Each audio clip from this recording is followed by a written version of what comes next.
Australia is a federal constitutional monarchy consisting of 6 states, 3 internal territories, and 7 external territories, each with its unique name and nickname. Some of them have intriguing origins, while others are more amusing. So let's dive into what they all mean. The name of New South Wales came in 1770, when the HMS Endeavour, commanded by James Cook, was charting the unmapped eastern coast of Australia, which was then known as New Holland. Cook claimed the entire coastline as British territory, giving it the name New Wales. However, on his return journey to Britain, he changed it and settled on the now famous New South Wales, reflecting its location in the southern hemisphere. But why did he pick New Wales and not New Scotland or New Ireland or any other British place name? He was probably drawing a connection to the Prince of Wales, which was then a title held by the British heir apparent and later King George IV. And while Wales is known as Cymru in the Welsh language, meaning compatriot, its English name Wales comes from Walhaz, used by the Germanic tribes, which meant foreigner. New South Wales was the first state established in the country, so it's appropriately nicknamed the Premier State or the First State, as we see on some of these old license plates. The capital, Sydney, was named in 1788 by the first governor of New South Wales, Captain Arthur Phillip.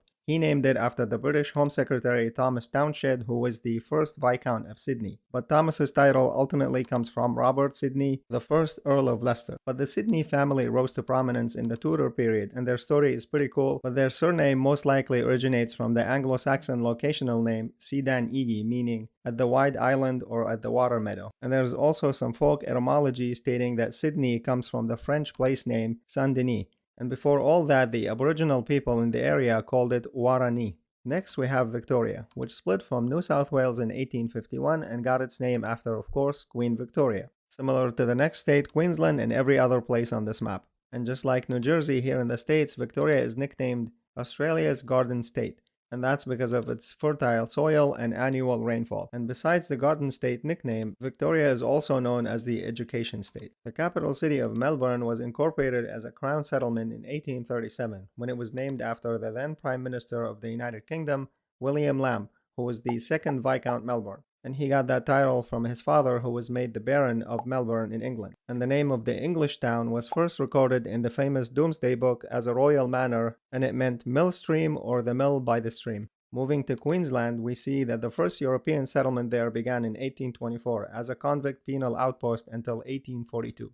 After that, it was open to free settlement, but it was still part of New South Wales. But the locals started petitioning to separate from the distant seat of government in Sydney, so in 1859, Queen Victoria granted them their own colony, and as the name perfectly suggests, they named it Queensland to honor her. The state later earned the nickname Sunshine State for its tropical and subtropical climate, Great Barrier Reef, and beautiful beaches, which make tourism an important part of the state's economy. And some of the license plates there show that nickname, and I found this optional one that calls it the Smart State. Brisbane is the capital of Queensland, and it's named after the Brisbane River, which in turn was named after Sir Thomas Brisbane, who was the governor of New South Wales. And Thomas's surname means bonebreaker, from the Scottish Gaelic bris, meaning to break or smash, and the Old English word ban, meaning bone. Western Australia is the largest state in the country, and the name itself says everything. The territory is situated in the western part of the country. And this state is known as the Wildflower State because of its unique biodiversity of over 12,000 different wildflower species. And it's also known as the Golden State since gold was first discovered there in 1885, and it's been a major producer of the metal ever since, and had its own California-style gold rush which grew its population. The capital was named after the city of Perth in Scotland in honor of Sir George Murray. He was the Secretary of State for War and the Colonies and a member from Perthshire in the British House of Commons. And the name for the Scottish city Perth comes from the Pictish word for wood, relating to the Welsh word for hedge or thicket. Moving to South Australia, which was named as such by the British Parliament because it's located in the southern part of the continent, although it's geographically farther up north from Victoria and Tasmania, which is similar to Canada's Northwestern Territories not being the northernmost or the westernmost. The South Australian Association played a key role in establishing the colony. Check out the South Australia Act of 1834 for more information. This state, however, is nicknamed the Festival State because of its many world-class events and festivals that showcase the state's food, wine, art, and culture. And speaking of wine, it's also known as the Wine State because it's responsible for more than half the production of all Australian wine. Founded in 1836, the capital Adelaide was named in honor of Queen Adelaide, who was the wife of King William IV. It's essentially a feminine name of German origin that means of noble kin or noble natured. Tasmania is the only island state in Australia. and it was named after the Dutch explorer Abel Tasman, who made the first reported European sighting of the island on November 24, 1642. Tasman himself actually named the island Anthony van Diemen's Land, which was after the guy sponsoring him, Anthony van Diemen, who was the governor of the Dutch East Indies. The name was later shortened to Van Diemen's Land by the British, but they eventually renamed the island Tasmania in honor of its first European discoverer in 1856. Tassie is one of the popular nicknames for the state, as well as the Apple Isle or the Holiday Isle. In 1804, the settlement that developed to become the capital was named Hobart Town, or Hobarton, after the British Secretary of State for War and the Colonies, Lord Hobart. And looking after the name origin for Hobart, it revealed a few variants of the classic name Hubert, which means bright or shining intellect. Moving on to the territories, we start with the Australian Capital Territory, whose creation is tied to the fierce rivalry between Sydney and Melbourne. Both cities wanted to be the capital, so to avoid the conflict, a compromise was made and the capital would be a new city built between the two. And the territory's capital, Canberra, is also the Australian capital. The name Canberra is a funny one. It comes from the Nagual Canberra, which means meeting place. But more amusing theories say that it means place between women's breasts. Why, you ask?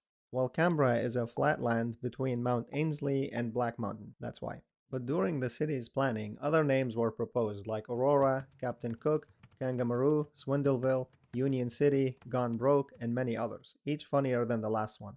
But my favorite one was this one, combining names like Sydney, Melbourne, Perth, and Brisbane. The bush capital is one of the nicknames for Canberra, and it's due to its location surrounded by vast natural bushlands and nature reserves, making it more connected to nature than urban areas. The territory's license plates, on the other hand, have the nation's capital and the heartland of the nation on them. Moving to the Northern Territory, whose name is also self-explanatory. It's nicknamed the Top End, or with its initials NT, and its own license plates call it Australia's Outback. The capital's name, Darwin, came in 1839 during a survey by the HMS Beagle that was sailing through the local harbor. John Clements Wickham named the region Port Darwin in honor of his former shipmate Charles Darwin, who had sailed with them in the previous voyage. The first settlement there was known as Palmerston in 1869, but it was later renamed Darwin in 1911. The name Darwin itself evolved from the Old English Derwin, which means dear friend. The smallest internal territory is Jervis Bay Territory, and it was named in 1791 by Lieutenant Richard Bowen when he entered the bay in honor of Admiral John Jervis, who was a famous British Royal Navy officer, politician, and peer. The name Jervis itself, however, is a variant of the name Jarvis, which ultimately comes from an old German word meaning spear. Australia also has a few external territories with cool names, so let's quickly go over them. Norfolk Island was named by James Cook on his second voyage to the South Pacific. He named it after Mary Howard, Duchess of Norfolk, who had asked him to name an island after her one day. Norfolk comes from the Old English phrase Norfolk, which means the land of the North people. Christmas Island in the Indian Ocean is next, and it takes its name from its discovery on Christmas Day 1643. Also in the Indian Ocean, there is the Cocos Keeling Island Territory, with Cocos referring to the abundance of coconut trees that dominate the landscape, and Keeling referring to William Keeling, who discovered the islands in 1609. The surname Keeling is most likely from English origin, and it's derived from a Middle English word that meant young codfish, potentially used as a nickname for a fishmonger or someone with big staring eyes. The Australian Antarctic territories, as well as the Coral Sea Island Territory, are next, but both of them have obvious names, so let's skip to the last two uninhabited territories. Ashmore and Carrier Island off the Indonesian coast is the first one. Carrier Island was visited by Captain Nash in the year 1800 and named after his ship, while Ashmore Island was seen by Captain Samuel Ashmore in 1811 and named after him. The Heard Island and McDonald Islands Territory were named after two American men.